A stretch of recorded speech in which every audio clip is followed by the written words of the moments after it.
today's video is going to be quite different. You're going to be hearing lots of noise. Yeah, is there any word like noise or noises or something? You're going to be hearing lots of bikes moving around, and that's because this recording is very special and it's something that we're going to learn from. Yes, so today I want you to just be very patient, watch till the end, because you're going to really learn. So today with me I have a super mom of 3 who is going to be sharing her parenting experience. And you know me, I like to drag people to come and share their stories, because I believe that stories are really unique, and stories are the things that people learn from to use for their own unique journey, and maybe learn 1 or 2 things that they can do differently. So guys, you're welcome back to my YouTube channel. My name is Edidi Omishola, and I'm so happy to join you guys again on this channel. And today I want to be talking about parenting from a different perspective. And if you remember on my last recording, I spoke about seeking to understand your child's needs so that you can actually give the right kind of care and meet them at the point of their exact needs without parenting from the place of being critical or feeling frustrated. So today I have with me Etienne. She's an entrepreneur. I'm right now in her office. She's an entrepreneur. She's a hairstylist. She did this hair I am wearing. Almost all the hair that you guys see, my natural hair looks that I do, that is bang, like bang bang. She's the one who usually does all those hairstyles for me, and she's really good at it. So I've known her for like 3 years now. Someone at work introduced her to me, and ever since then she's been like family, and she just gets to do my hair. So today I decided to drag her because I want her to share a story. Something really unique happened over the weekend to her, and I thought that I would like her to share her thoughts, and I would also like her to share what emotions that happened to her because of what happened. And I think this is something that a lot of parents will actually learn from. So now let me ask the question: what would you do? Now, if you have the answer, I want you to drop it on the comment section, like right away. Yes. What would you do if you walked into the room and then you saw your child, whether your son or your daughter, born the other sibling, like use something, maybe out of play or just maybe out of curiosity, I don't know. Whoa. But just uses candle to burn waterproof, and then now uses it to drop on your 7-month-old. How old is your baby? 7 months? She's close to 7. She's close to 7. So your 7-month-old just drops, like, this thing is, the thought of it is actually really scary for me. But your son just does that. How would you feel? What would be your reaction? If you have the answer, if you know that this is how you react, just drop it there. But for me, I sincerely don't know how I will react. I will lie.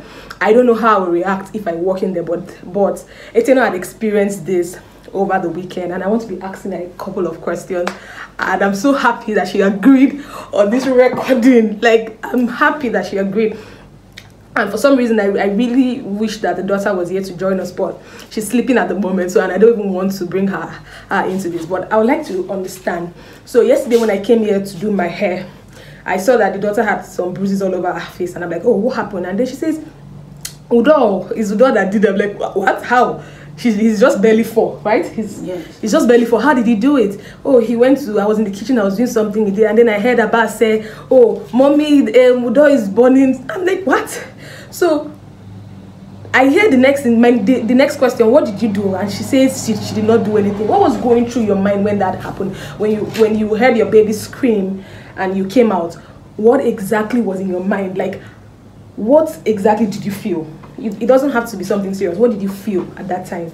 Hello, good morning, guys.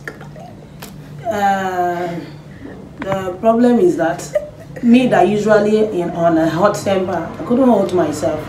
But I really look at this boy, though that incident was crucial, but I couldn't react. Unlike me, the first thought that came inside my mind was that, hey, if you slap this boy, you go to hospital now. Dead. Literally. But I hold to myself. I carried the baby, although I was shouting. I was screaming, Jesus, oh, Jesus, oh, why do you do this kind of a thing to my baby? You see, when I look at the baby, the thing will just come over me like shock. I will say, wow, this boy is very wicked. I said, okay, since you are wicked, let me show you how wicked is. I now carried him into the other room and my parlor to lock him inside. So he was there crying. I was now looking at this, my baby. He was shouting, "Mommy, please, I'm sorry, I'm sorry." Although all those my neighbor that always thought I'm so hard on my children. So they were now staying in their room. "Mommy, he's sorry, oh, leave him, oh, please, oh, don't do him anything." I was just keeping quiet. After a while, I reported him to his dad. So his dad said that I should hold myself till when he comes back. So although me, I did not want to do him anything because you had done that. If I would have done, he would have been in the hospital. Yes. I'm telling you the truth. That's actually what it is. I have done anything at that time, yeah. I would have wounded him. Yes, yes. So I just left the incident, believing that this is a small baby, that maybe some month that thing will go off. But you know, that one will not be the top of the top than me to wound him. Yeah. Because of my reaction. If I wanted to react, it would have been something else. So that is why I hold myself. Yeah. So when you're saying this right now, I sincerely do feel your pain as a mother. You know, you walk into your 7-month-old who you're still raising. You know, it's still a child, still a baby, and then your child who you also love, you know, is trying to hurt this person, and then you can't understand the rationale behind it, right? You can't understand why this happened. I don't understand. This is your sister. You're expecting him to, you know, be affectionate towards her, yes, but he's hurting her instead. What do you think is the reason? It doesn't have to be the reason, right? It could just be what you assume. What do you think was the reason that he would have done that? Is there something that had happened that would have made him do that? What do you think? Because for me, I'm just assuming in your own instance, I'm just assuming if I was the one in his shoes, your shoes. If I was the one in your shoes, right, I would probably think, okay, why did this happen? Why would you think that to lit up fire on something is to drop it on somebody? Not even, it doesn't matter who the person is, but why would you? I would think in that manner, right? I would think so. For you, why did you think that happened? Or did you even put a thought to it? Like, what is the reason this happened? To me, although he's 4, you know, we have some children that want to see reactions of things, because that my boy, I really know him so much that he always want to see the reactions of something. Yeah. You love practical things. Yeah. What he see, how it reacts. So, on the contrary, so I wouldn't know why he does that. Maybe he thought that he would not wound the girl. Maybe he just want to see how the baby will react. Which is how the baby. Sometimes that's how toddlers behave. Because he always like those kinds of lousy played with. When he played, the baby will be shouting. Maybe he thought that the baby will be shouting, not knowing that this thing is painful, might bring out that wound. So, to me, I cannot really explain it, because me, I couldn't ask him any question, because I was totally angry with him. So that's why I hold myself very well from his side. Up until now, have you spoken to him about it? Have you had a conversation with him about it? Yesterday night, I tried to ask him, why did you do this? He thought I'm starting to play. He now responded to the other side. He didn't give me the answer. What did he say? He now told me that, Mommy, you see Ekbo buy bread and bicycle. No way. So you see that kind of a thing. No way. That thing has gone out of his memory. To me, the incident, you know, children don't always carry something on their head, but to me, it's like that incident has just gone out of him. He's not thinking about normal life. So that is. But you tried to speak with him about it, but because of the fact that he's still a child, he didn't receive it so well. But did you try to explain why it is wrong? Did you try to explain that this other person could be hurt, and if it was done to him, it would not be something really cool, and even if you want to do it to another person, did you try to do that explanation? And did it seem that like he understood what you were saying? Yes, because to him, I've told him that I would have just carried the same thing that you did to my baby to do it to you. After a while that I left him. So when coming back to him, that is what I told him. So I believe, because people are asking, what happened to baby's face? I say, he's an urban. In my Facebook, we say, it's him. What did he do? Say he carried nylon and put inside can and go and put on drop on his face. baby face.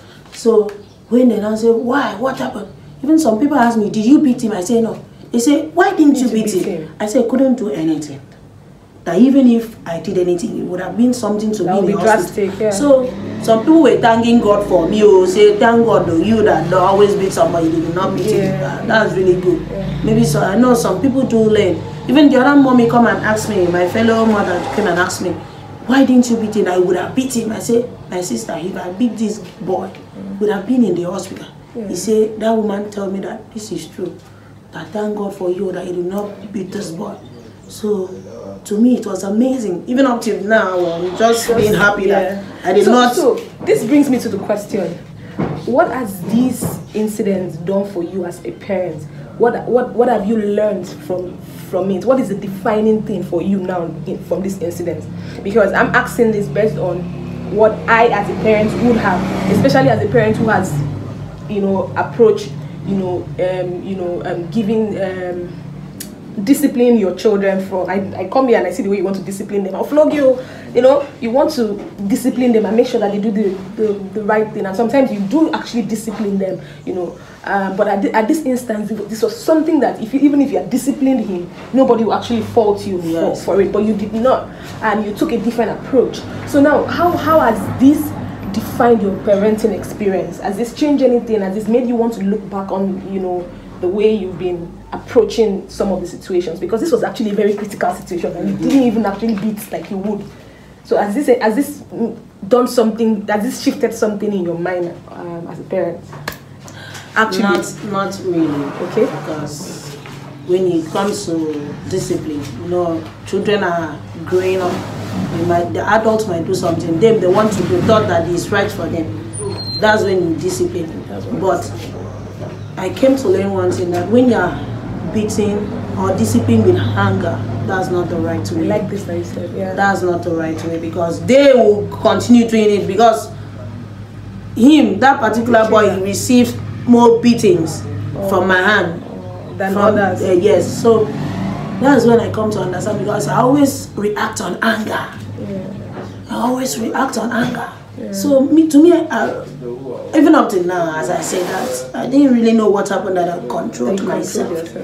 But I thank Jesus, because it would have been another thing, another talk. That is it. So discipline with anger is not the right thing to do. So this is now where I now ask you the question: what advice would you give to parents who actually would, assuming now for you guys, I'm just saying, what is that thing for you? Some parents who don't actually, you do discipline your children, but you don't discipline from, what's the word now? You don't discipline with the approach of beating or being violent. Yeah, you don't discipline from that approach, but you discipline from another approach. Now, what is that thing, that very thing that is like a deal breaker that your child can do, that will make you break your rules and discipline them from the place of violence or from the place of beating them? What is that thing? Drop it in the comment section whilst she answers the question of what advice would you give to parents when their children actually do the unthinkable or do things that the unimaginable. What advice would you give parents? And I like that you said that they should not discipline from a place of anger, but what other advice would you give parents out there? My own advice is that, because although people are different, there might be an incident that you cannot hold yourself, but I believe that disciplining our children in anger is not good, because they will continue doing that to hurt you. But I come to understand that if you sit back a child and start talking to him, it will create fear in them more than beating them, because they are used to beatings. Those that are used to beating. So when you talk to them, I believe you see them sitting back and listening to what you are saying and what you are telling them, than beating all the time, because that's not really the matter. Although we are spending more times with them. So I believe that to discipline a child in anger is not good, but to talk to their senses, that's really makes sense. So what role do you think understanding the personality of your child plays in parenting? Understanding who that your child is. For example, do you know that your child actually have a certain personality? The personality that our bag has different from the one in number one has and from the one that the other has. They have different personalities. Yeah. So what role do you think understanding their personalities play in you parenting them to meet those exact needs? Do you think that they have different personalities and you seek to understand those personalities to parent them based on those personalities? Yes. I understand my first son very well, due to reactions of what he will do in the house. The second one, I understand him because that one does not agree. He has the boldness of telling you what he does not pretend. Yeah. I understand that's what he is not in pretending section. But my first boy can pretend. He might be hungry or he might want something. He will not demand from it. But you see that my boy, you walk up to him, mommy, I want this thing. You tell him, get out, leave me alone. You might cry, go and sit down. After a while, after some seconds, he will come back to him. He will still demand for that thing until you give him that thing. Then I come to understand that whenever he demands something, if you give him that thing, he was going to be very happy. But that my first boy can pretend that he is not looking for that thing. But if you give to this boy, he will now open eye, he will now want his own now. So that is it. But apart from that, in other side, I do looked on them very well.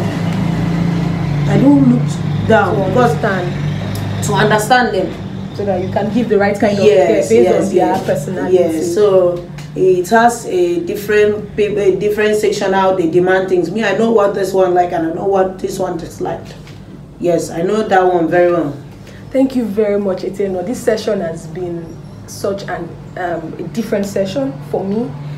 Yesterday when we even had the conversation, it was actually a defining time for me as a preconception mother. I don't have children yet, but I have been so intentionally preparing to become a mother, and for every situation I see, I learn from them, and when I receive inspiration, I always try to share with you guys. And I want this session to be something that another mother out there would watch and do differently, just in case any of those situations ever happened. I want to know what this video did for you. So if you would, please just drop a comment in the comment section. Say something nice about the situation. Say something nice about the reaction or the response that Etienne gave to the situation. But most importantly, I want you to understand what happened in that situation. This is a mom who actually disciplines from the place of flogging, and then at this time when there was actually a real need to, she did not. And I find it really defining for parenting. And sometimes when these happen, I want us to always sit back and look at it and like, oh, so I can actually parent from a place of not actually being critical. Because when the real need actually comes for you to want to flog and you're not able to. So it was a defining thing for me, and I thought that I should bring her on the show and let her just share this experience. And I'm so honored to have had her here to share her experience and how exactly it was for her. Now, if you have watched up until this point, thank you very much for staying here with me. This video has done something for you. That's why you're still here. So give it a thumbs up. Yes, and if you're yet to subscribe, please subscribe. Share this video with someone and let somebody's life be changed by this video. Thank you so much for joining me. It's been my time here. Until I see you on the next toodles. Bye.